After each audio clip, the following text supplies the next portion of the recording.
Alright, so I'd like to kind of highlight another particular skill that I stumbled across, and that is one I'd like to call indexing. And indexing is when you're trying to, it's simply the skill of being able to put your hands on the right notes without having to look at it too much.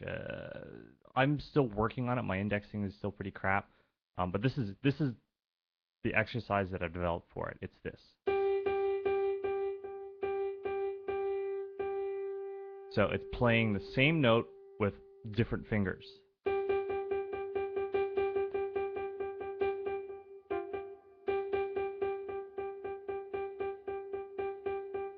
And so you'll see that I can go forward in one direction, then reverse,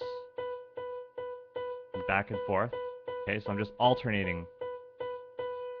Or I can go in one direction, unidirectional, then rewind, or go the other way.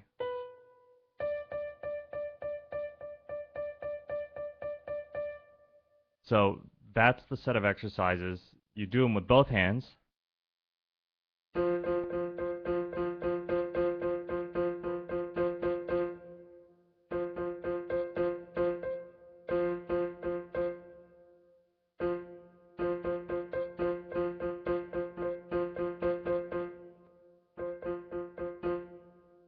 So that's the idea. And of course, you try different arbitrary notes so your ears don't get tired out by it. But the whole purpose of this exercise is so that you can do, shifts like this.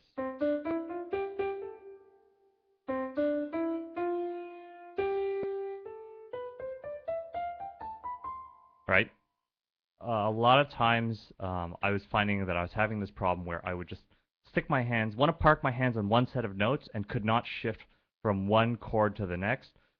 Indexing is nice in that it keeps your hand moving and it gets you to separate the playing of a particular note versus the actual hand wrist position. And this is like when I would do, say, my box exercises when I was drawing, boxes and cubes. I would try to rotate those boxes through space and move them through space without changing the proportions, right? So it's doing one thing while avoiding to do the other. So it's like I would try not to make the box get larger. I would try to make it get closer. Wouldn't make it get smaller. I'd make it go further away. Try to rotate it without things bending out of shape. This is the same thing. This is like a transformation of a hand position without affecting, the note. Like you're shifting your hand. So the thing is that where your hand is, right? In this case, like if I look, right, if I do a spread like that, I can reach one octave, right? But this is the range of keys that I can hit. And then plus, if you look at my hand, you'll see that the thumb and the index are well suited for, large spaces. Whereas these fingers, they can only spread apart by a certain amount. So there's only a certain number of keys that are accessible to these fingers. This is also why, I guess, why some people will cross their hands, is because if they need to play several notes close together, like, right? So if it's several notes in a gap, this hand is much better suited for that if you're going down. But if you're going up,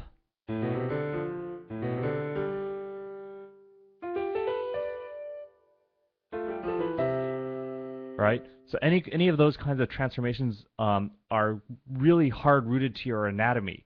So when you're playing any kind of, when you're playing a keyboard, a physical keyboard with physical, human hands, and you're not just drawing notes on a sequencer, you have to take into account the fact that your own anatomy prevents you from doing certain things. Certain things are easier to play or harder to play depending on your anatomy, and where your hands are is going to affect the number of notes available to each hand.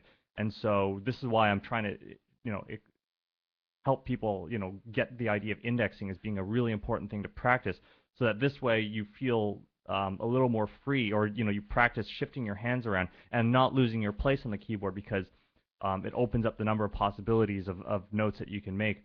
So indexing is just kind of a really, really important one for, it's just one exercise.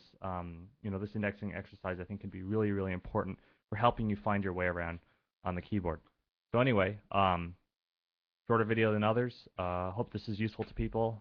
Comment, like, subscribe, you know the drill. And see you later.